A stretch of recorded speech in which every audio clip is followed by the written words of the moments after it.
নমস্কার আমার প্রিয় বন্ধুরা, আজকেও তোমাদের কাছে নিয়ে চলে এসেছি আরেকটি নতুন প্রবন্ধ। তোমরা দেখতে পেলে যে আজকের এই প্রবন্ধটা আমি তোমাদের কাছে যেটা নিয়ে চলে এসেছি, এটা কিন্তু মাধ্যমিক বা উচ্চ মাধ্যমিক পরীক্ষায় কিন্তু আসেনি। তবে এইটা আজকের এই প্রবন্ধটা তোমাদের কিন্তু অনেকটাই প্রভাব ফেলবে তোমাদের পরীক্ষার অন্যান্য প্রবন্ধের সঙ্গে, যেটা আধুনিক যুগের সঙ্গেই কিন্তু তাল মিলিয়ে চলবে। এবং এই যে আজকের প্রবন্ধ উন্নয়ন বনাম পরিবেশ, যতটা আমাদের পরিবেশে উন্নতি হচ্ছে, কিন্তু ততটা আমাদের পরিবেশ অনেকটাই কিন্তু দূষিত হচ্ছে। তো সেই বিষয় নিয়েই কিন্তু আজকের এই প্রবন্ধ। তবে আমি তোমাদের কাছে বলে রাখবো যে আজকের এই প্রবন্ধটা কিন্তু তোমাদের খুবই ইম্পর্ট্যান্ট। হয়তো তোমরা ভাববে যে এইটা পরীক্ষাতে আসেনি, কিন্তু দেখো এই প্রবন্ধটা যদি জানা থাকে তাহলে তোমাদের কিন্তু অনেকটাই এই একটা আলাদা একটা কী বলবো অভিজ্ঞতা বাড়বে এই সম্পর্কে। এবং যদি আসে তাহলে কিন্তু তোমাদের লিখতে কোনো অসুবিধা হবে না। তবে তোমাদেরকে অনুরোধ করব, তোমরা যদি এই ধরনের প্রবন্ধ, নতুনত্ব প্রবন্ধ হয় খুঁজছো বা পাচ্ছ না, তাহলে কিন্তু তোমরা লিখে নিতে পারো। আরেকটা ব্যাপার, আমি এক বন্ধুর কাছ থেকে রিকোয়েস্ট পেয়েছি আরেকটা নতুন প্রবন্ধ লেখার লিখে দেওয়ার জন্যে। তো সেই বন্ধুটাকে আমি উদ্দেশ্য করে বলছি, তো প্লিজ একটু ওয়েট করে যাও। আমি ওই প্রবন্ধ আমি কী বলবো ভালো করে একটু গুছিয়ে আমি তৈরি করছি, আর খুব তাড়াতাড়ি তোমাদের সঙ্গে শেয়ার করব। তো চলো তাহলে আজকের প্রবন্ধটা শুরু করছি, উন্নয়ন বনাম পরিবেশ। তো ভূমিকা থেকে শুরু করছি। পলিউশন, জানো পলিউশন মানে কি? পলিউশন, পভার্টি অ্যান্ড পপুলেশন, এটা পপুলেশন হবে। পপুলেশন মানে জনসংখ্যা যেভাবে বাড়ছে তার সঙ্গে পভার্টি অ্যান্ড পলিউশন হচ্ছে, অর্থাৎ জনসংখ্যা অবনমন ক্ষতি হচ্ছে, এবং এগুলি একে অপরের সঙ্গে কি সম্পৃক্ত, একে অপরের সঙ্গে কিন্তু এগুলো কি রয়েছে না সম্পৃক্ত রয়েছে, সম্পর্কিত। তাহলে কি একটা জনসংখ্যা দারিদ্র রয়েছে, পভার্টি মানে দারিদ্র। জনসংখ্যা যত বাড়ছে মানুষের হাতে কিন্তু টাকা পয়সা কম আসছে, এবং কিছু মানুষের হাতেই একটু বেশি পয়সা চলে যাচ্ছে, এবং বেশিরভাগটাই কিন্তু গরিব মানুষের মধ্যে চলে আসছে। সেটাই বলছে দারিদ্র এবং পলিউশন অবনমন বা পরিবেশের ক্ষতি, এগুলি একে অপরের সঙ্গে কি সম্পৃক্ত। ক্রমবর্ধমান প্রতিদিন যে জনসংখ্যা বৃদ্ধি হচ্ছে, অর্থনৈতিক উন্নয়ন ঘটছে, এবং বিপন্ন পরিবেশ, এগুলো যেমনভাবে লেখা রয়েছে তেমনভাবেই বলছি। ক্রমবর্ধমান জনসংখ্যা, উন্নয়ন, অর্থনৈতিক উন্নয়ন, বিপন্ন পরিবেশ, বর্তমান পৃথিবীর এই তিনটি সমস্যা। তাহলে বর্তমান পৃথিবীর তাহলে কটা সমস্যা তাহলে বোঝা গেল? যে এই ক্রমবর্ধমান জনসংখ্যা প্রতিদিন জনসংখ্যা বেড়েই যাচ্ছে। অর্থনৈতিক উন্নয়ন হচ্ছে, আর কি না অর্থনৈতিক উন্নয়নের সঙ্গে তাল মিলিয়ে চলছে কি না বিপন্ন পরিবেশ, পরিবেশের ক্ষতি হচ্ছে। বর্তমান পৃথিবীর এই তিনটে সমস্যাই একে অপরের সঙ্গে কি পারস্পরিক সম্পর্কে উন্নীত বা আসীন। এটাও বলতে পারো দন্তের শয় দীর্ঘই দন্তে ন।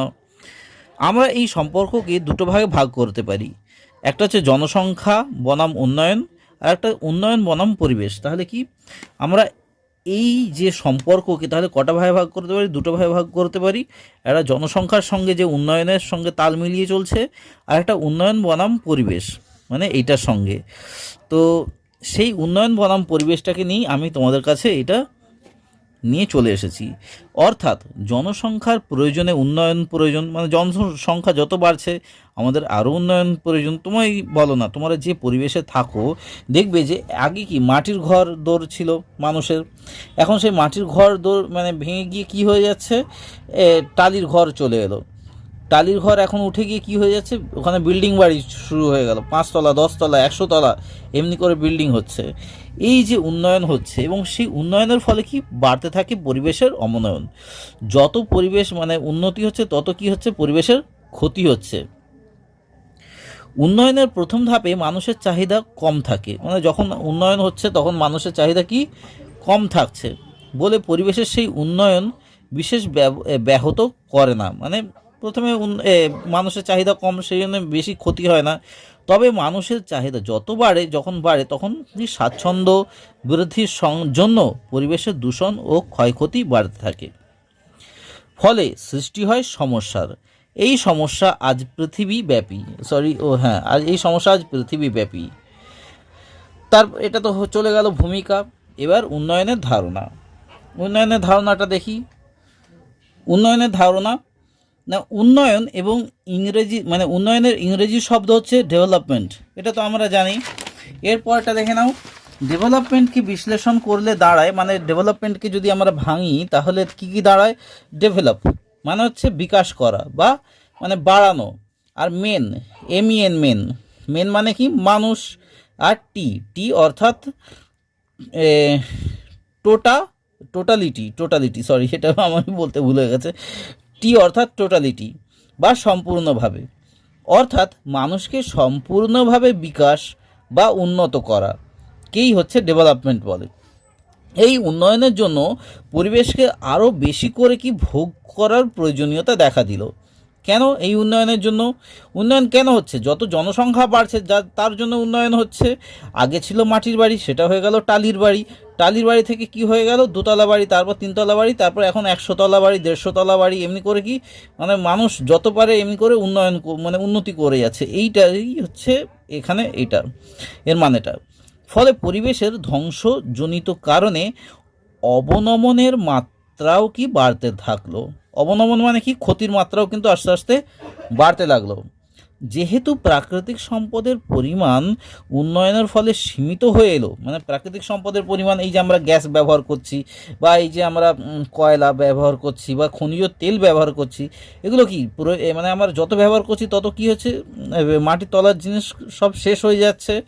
এই উন্নয়নের ফলে সীমিত হয়ে এলো, কমে এলো। ফলে কি উন্নয়নশীল পরিবেশকে আঘাত করলো এর ফলে। এবার কি দাঁড়াও একটুখানি তুলে নিই।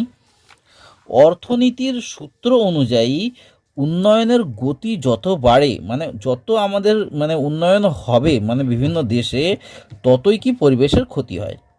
তাই উন্নয়নের ফলে পরিবেশের যে ক্ষতি হচ্ছে তাকে বলা যেতে পারে পরিবেশ উন্নয়ন আন্তঃসম্পর্ক।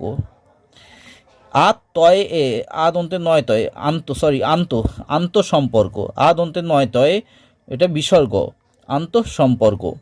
এই সম্পর্কের নিরিখে উন্নয়নের স্তর এমন অবস্থায় পৌঁছায় যেখানে পরিবেশের ব্যবহার ও ক্ষয়ক্ষতি সর্বাপেক্ষা বেশি। এর ফলেও উন্নয়ন ঘটলে এর পরেও উন্নয়ন ঘটলে বেশি পরিবেশ ব্যবহারকারীরা দ্রব্য ও সেবাদি, যাকে পরিবেশ নিবিড় সামগ্রী বলা হয়, তার ব্যবহার কমে। এবার দেখে নাও, আমি তোমাদেরকে বলছি, দাঁড়াও এটা পড়া হয়ে যাক তারপর। পরিবেশের ক্ষয়ক্ষতি, দূষণ ইত্যাদির নিয়ন্ত্রণ ক্ষমতা বৃদ্ধি পায়। তাহলে কি? পরিবেশের ক্ষয়ক্ষতি, দূষণ, নিয়ন্ত্রণ ইত্যাদির ক্ষমতা বৃদ্ধি পায়। জমি, অরণ্যজাত দ্রব্য ও প্রাণীর ব্যবহার কমে যায় বলে পরিবেশের ওপর তার প্রভাব পড়ে। ঠিক আছে, এবার দেখো, আমি যে এই খাতাটার ওপর তোমাদের কাছে প্রবন্ধ লিখে দিয়েছি, এই খাতাটা বানাতে কি খরচা হয়েছে না? গাছ কাটতে হয়। এই যে গাছ দিনের পর দিন কাটা হচ্ছে খাতা বই তৈরি করার জন্য। এর ফলে কি হচ্ছে? পরিবেশের অক্সিজেন ক্ষমতা আস্তে আস্তে অক্সিজেনের যে পরিমাণটা সেটা আস্তে আস্তে কমে যাচ্ছে। মানুষ গাছ কেটে রাস্তা বানাচ্ছে, মানুষ গাছ কেটে ওখানে ঘরবাড়ি বানাচ্ছে। এর ফলে প্রচুর পরিমাণ যে অক্সিজেনের যে পরিমাণটা সেটা কমে যাচ্ছে পরিবেশ থেকে, যার জন্যে আমাদের যে ওজোন লেয়ারটা সেটা ক্ষতিগ্রস্ত হচ্ছে। এবং সেই ওজোন লেয়ার থেকে যদি আমাদের ত্বকের মধ্যে সূর্যরশ্মি ডাইরেক্ট পড়ে, বুঝতেই পারছো, ডাইরেক্ট যদি পড়ে তাহলে কী হয়ে যাবে? আমাদের ত্বকের ক্যান্সার হতে পারে, বা ক্যান্সার হওয়ার চান্স প্রচুর পরিমাণে থাকে। তাই এই যে জনসংখ্যা যত বাড়ছে তত কি বই খাতার চাহিদা বাড়ছে। এটা তো আমি তোমাদেরকে দেখালাম শুধু বই খাতার ব্যাপার নিয়ে। এছাড়া প্রচুর জিনিস রয়েছে যার জন্য কি এই জনসংখ্যা বৃদ্ধির ফলে কি আমাদের অনেকটাই ক্ষতি হচ্ছে পরিবেশের। তো এরপর দেখে নাও, আস্তে আস্তে পড়লে আরও একটা ধ্যান ধারণা হবে। দেখো এখানে বলছে কি প্রাকৃতিক সম্পদের ব্যবহারের আরেকটা পয়েন্ট দেখো। বলছে যে কৃষি নির্ভর ও শিল্প নির্ভর আর্য সমাজের, মানে আগে কি ছিল, কৃষি নির্ভর এবং শিল্প নির্ভর, আর্য সমাজের প্রবহমান উন্নয়নের জন্য পৃথিবীর সম্পদ ভিত্তির যথেষ্ট, তার প্রশ্নটির মানুষকে অনেক দিন ধরেই ভাবিয়ে তুলেছে। অর্থনীতিবিদ ও বৈজ্ঞানিকরা তাই প্রশ্ন তুলেছেন যে সীমিত প্রাকৃতিক সম্পদ, ধরো এক বালতি তোমার কাছে জল রয়েছে, তোমার কাছ থেকে কি এক বালতিই জল তুলতে পারবো, তার বেশি আমি নিতে পারবো না। মানে রোজ যদি আমি এক চামচ করে জল তুলি, মানে সেমনি পরিবেশটাও তো সেমনি, পরিবেশের মধ্যে ধরে নয় এক বালতি তোমার রয়েছে, মানে কয়লা রয়েছে, মানে সারা পৃথিবীর মধ্যে মাটির তলায়। এবার রোজ যদি এক চামচ করে কয়লা তোলা যায়, তাহলে একদিন কমে যাবে। সেটাই এখানে বলেছে, সীমিত প্রাকৃতিক সম্পদ কি উন্নয়নেরও সীমিত অবস্থান নির্দেশ করে। পরিবেশের অবনমন আবার উন্নয়নের গতিকেও নিম্নমুখী করবে, মানে পরিবেশে যে ক্ষতিটা, সেটা আবার উন্নয়নের গতিকেও কি নিম্নমুখী করবে, একদিন সেইটা মানে কমে যাবে উন্নয়নটা।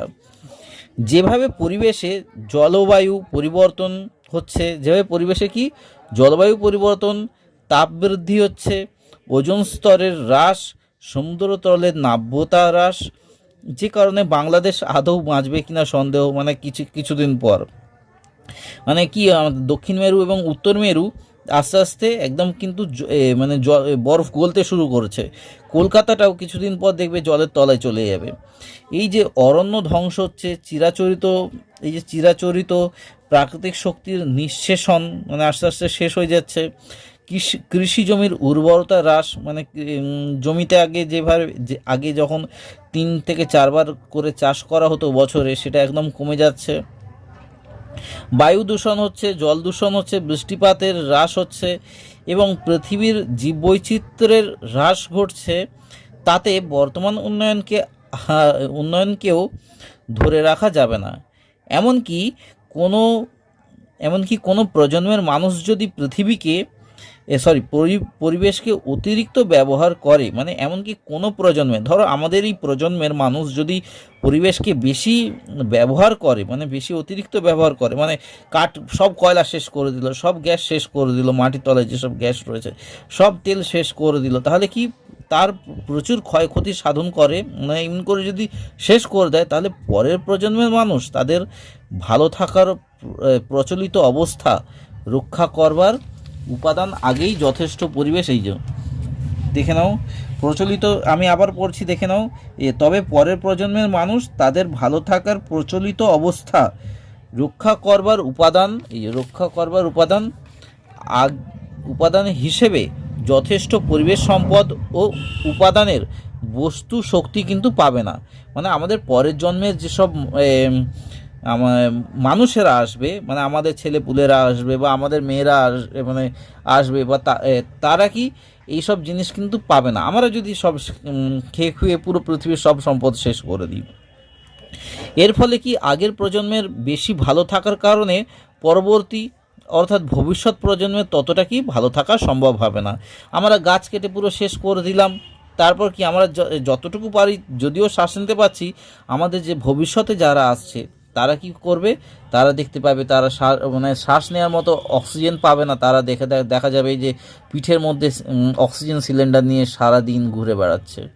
এমনিও একটা দিন আসতে চলেছে, খুব বেশি দেরি নেই হয়তো। এবার দেখে নাও তার পরের পয়েন্টটা, উন্নয়নের ফলে পরিবেশের যে পরিবর্তন হচ্ছে, তার ফলে কি তিনটে স্তরে তার প্রভাব পড়ছে। একটা হচ্ছে প্রথম স্তরে প্রভাবিত হচ্ছে স্বাস্থ্য, দ্বিতীয় স্তরে প্রভাবিত হচ্ছে নাগরিক স্বাচ্ছন্দ্য এবং সুযোগ সুবিধা ও সৌন্দর্যবোধ, এবং তৃতীয় স্তরে প্রভাবিত হচ্ছে বাস্তুতন্ত্র ও প্রাকৃতিক ভারসাম্য। এই বাস্তুতন্ত্র সম্পর্কে অনেকে হয়তো মানে ভুলে গেছে, বেশিরভাগ 11 আমি ভুল বলছি, আবার 7, 8, 9 হয়তো তারা হয়তো বাস্তুতন্ত্র নাও পড়তে পারে, তবে 10-তে রয়েছে। এই বাস্তুতন্ত্র ও প্রাকৃতিক ভারসাম্য কিন্তু একটা পরিবর্তন প্রভাবিত করছে উন্নয়নের ফলে। বিশেষ করে দারিদ্র স্বাস্থ্যের ক্ষেত্রে, মানে বিশেষ করে দারিদ্র যারা গরিব মানুষ, সেই তাদের স্বাস্থ্যের ক্ষেত্রে অভিশাপ হয়ে দেখা দিয়েছে এই উন্নয়ন। এবং দারিদ্র পরিবেশকে কি বিঘ্নিত করছে, দারিদ্র কি করছে, পরিবেশকে মানে বিঘ্নিত করছে। যেমন হচ্ছে দারিদ্রের জন্য বন থেকে কাঠচুরি হচ্ছে, মানে মানুষ মানুষ কোনো কাজকর্ম কিছুই তো নেই, তাহলে মানুষেরা কি করবে নিজের পেট চালানোর জন্য? তারা কি করবে, বন থেকে কাঠ চুরি করার করবে, গাছ কাটবে, অসচেতনতা হবে, মানে তাদের কাছে শিক্ষাও নেই যার জন্য অসচেতন হবে, অশিক্ষা, তারপর কুসংস্কারাচ্ছন্ন হওয়া, এটা কু হবে, হ্যাঁ, এখানে কুসংস্কারাচ্ছন্ন হওয়া প্রভৃতি দিকগুলি একাধারে পরিবেশ ও উন্নয়নকে কিন্তু ব্যাহত করেছে, মানে আটকে দিয়েছে। আবার দ্বিতীয় স্তরে জনসংখ্যা বৃদ্ধির ফলে বসবাস ও খাদ্য সমস্যার নিরসনে অর্থনৈতিক উন্নয়ন অবধারিত হওয়া, দ্রুত উন্নয়ন ঘটাতে গিয়ে সেই উন্নয়ন পরিবেশের ওপর নানান বিরূপ প্রতিক্রিয়া সৃষ্টি করেছে। এবার হচ্ছে দেখো তারপরে পয়েন্টটা, অর্থনৈতিক উন্নয়ন। পরিবেশের উন্নয়ন আগে না বিশ্ব দারিদ্র দূরীকরণ আগে, মানে পরিবেশের উন্নয়ন করবে না এই যে সারা পৃথিবীতে যে গরিব মানুষ, সেটা সেই গরিব মানুষদের গরিবী মানে যে দারিদ্রটা সেটা দূর করবে? এই প্রশ্ন স্বাভাবিকভাবেই কিন্তু আসবে। এমনকি পরিবেশের উন্নয়নের সঙ্গে অর্থনৈতিক উন্নয়নের যোগাযোগ কতটা, সে প্রশ্নও কিন্তু আসবে। কেননা বায়রন লম্বার্গ এর মতে, মানে বায়রন বা লম্বার্গ এরা হচ্ছে এই রাষ্ট্রবিজ্ঞানী, এদের মতে কি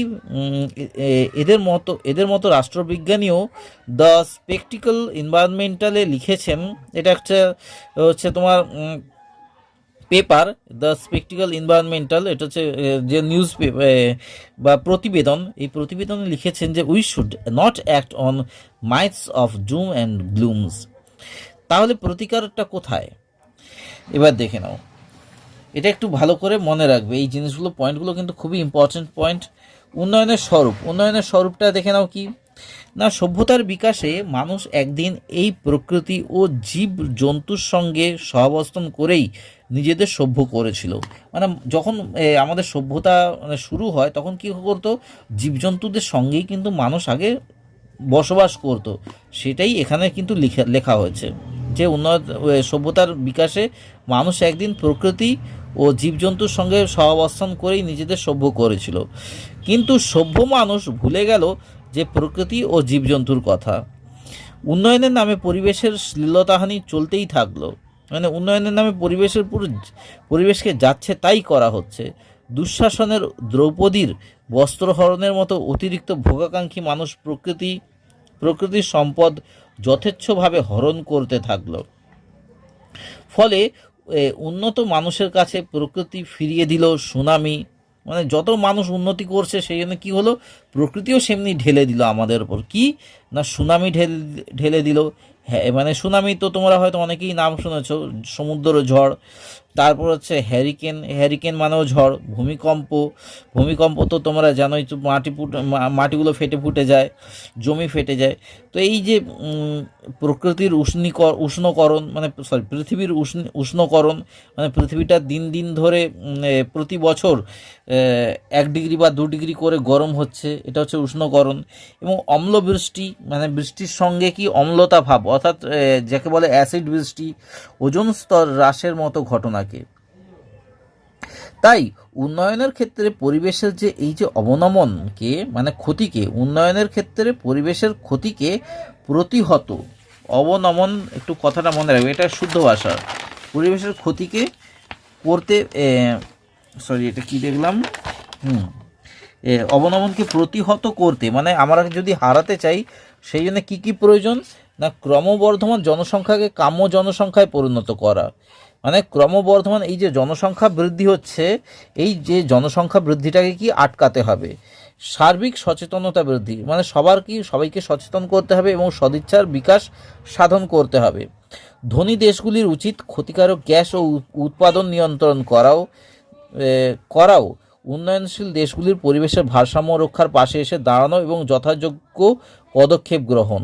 মানে এই যে নোংরা গ্যাস ওরা বের করছে, সিএফসি গ্যাস, বিশেষ করে কার্বন ফ্লুরোকার্বন যেটা, সেটা কিন্তু যাতে ক্ষতিকারক গ্যাস যাতে নিয়ন্ত্রণ করা হয়।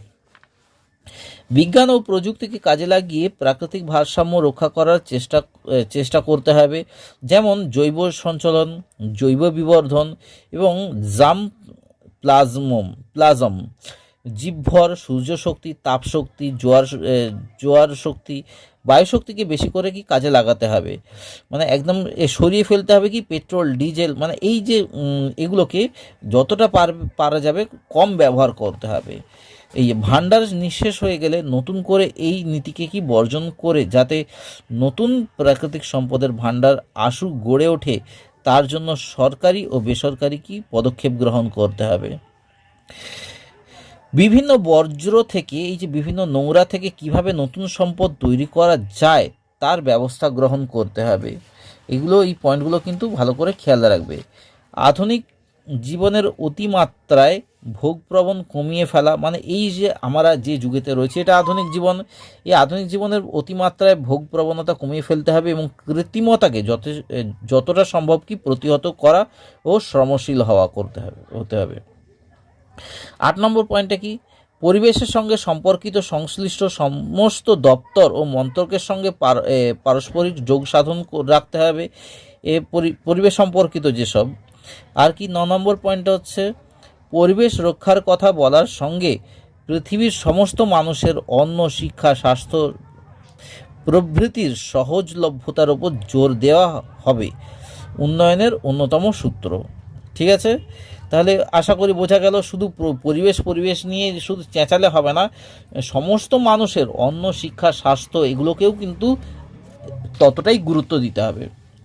চলো আমরা চলে এলাম এবার এই প্রবন্ধটার শেষ পর্যায়ে, শেষ পয়েন্টে, সেটা হচ্ছে উপসংহার। জলে নামবো অথচ বেনি বাজাবো না, এ যেমন সম্ভব নয়, তেমনি উন্নয়ন চলতে থাকবে কিন্তু পরিবেশের অবনমন হবে না, তাও কিন্তু যথার্থ নয়। মানে পরিবেশের উন্নতি করে যাব কিন্তু ক্ষতি হবে না, এটা কিন্তু ঠিক কথা নয়। তাহলে করণীয় কি? মানুষের হাতেই সেই করণীয় চাবিকাঠি আছে। ঠিক আছে, আচ্ছা কী করে সেই চাবিকাঠি? না, মানুষের হাতেই সেই করণীয় চাবিকাঠি আছে। কি সেটা? দীর্ঘমেয়াদী উন্নয়নের মাধ্যমে, উন্নয়নের সংরক্ষণশীল সূত্রের মাধ্যমে পরিবেশকে যথাসম্ভব অল্প ব্যবহার কিংবা অচিরাচরিত শক্তির ব্যবহার করা, অথবা ব্যবহারের পর সেই শক্তিকে পুনরায় নবীকরণের মাধ্যমে নতুন শক্তির সৃষ্টি করলে পরিবেশও বাঁচবে আর উন্নয়নও ব্যাহত হবে না। এছাড়া অন্য পথ কোথায়? এবার দেখে না, যদি অচিরাচরিত শক্তি বলা, অচিরাচরিত শক্তি কি? এই যে তোমরা হয়তো জানো যে আমরা যদি সোলার সিস্টেম ব্যবহার করি, সোলার প্যানেল লাগিয়ে, বা তোমরা যে বায়ু শক্তি সেটাকে যদি ব্যবহার করি, এতে পরিবেশের তো ক্ষতি হচ্ছে না। বা এই যে তোমরা জলবিদ্যুৎ শক্তি যেখান থেকে হয়, যে এটা লাগিয়ে, ওটা কি বলে, বাঁধ লাগিয়ে জলবিদ্যুৎ শক্তি আমরা তৈরি করি, এর ফলে কি পরিবেশের কোনো ক্ষতি হচ্ছে না। মানে পরিবেশের কোনো ক্ষতি না করে যদি আমরা সেই একই জিনিস আমরা পাই, মানে সুবিধা ভোগ করি, তাহলে আরও ভালো না? তাহলে আমাদের যে ভবিষ্যৎ প্রজন্মের জন্য আমরা রেখেও যেতে পারছি, আমরাও নিজেদের মানে যতটা ইচ্ছা ততটা কিন্তু ব্যবহার করতে পারছি। তাহলে আশা করি তোমরা আজকের প্রবন্ধটা বুঝতে পেরেছো। আর অনুসরণে লেখা যায় যে উন্নয়নের ফলে পরিবেশের অবনমন ও তার প্রতিকার, মানে পরিবেশের ক্ষতি হচ্ছে এবং তার প্রতিকার কিভাবে করবে সেটা যদি আসে, তাহলেও তোমরা এই প্রবন্ধটা লিখতে পারো। বা উন্নয়ন ও পরিবেশের অবনমন, তাহলে উন্নয়ন হচ্ছে এবং পরিবেশের ক্ষতিও হচ্ছে, এটাও যদি আসে তাহলেও কিন্তু তোমরা এই প্রবন্ধটা লিখতে পারো। তো বন্ধুরা, আজকের এই প্রবন্ধটা তোমাদের কেমন লাগছে অবশ্যই তোমরা কমেন্টের মাধ্যমে জানিও। আর তোমরা যদি নতুন হয়ে থাকো এই চ্যানেলে, অবশ্যই চ্যানেলটা সাবস্ক্রাইব করে সঙ্গে থেকো। আর যদি তোমাদের কোনো প্রবন্ধ হয়তো খুঁজে পাচ্ছ না কোথাও, তাহলে অবশ্যই তোমরা কমেন্টের মাধ্যমে লিখতে পারো।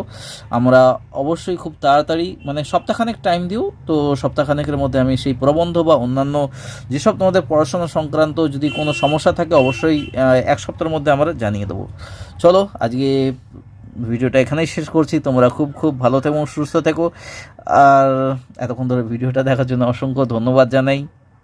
চলো, বাই।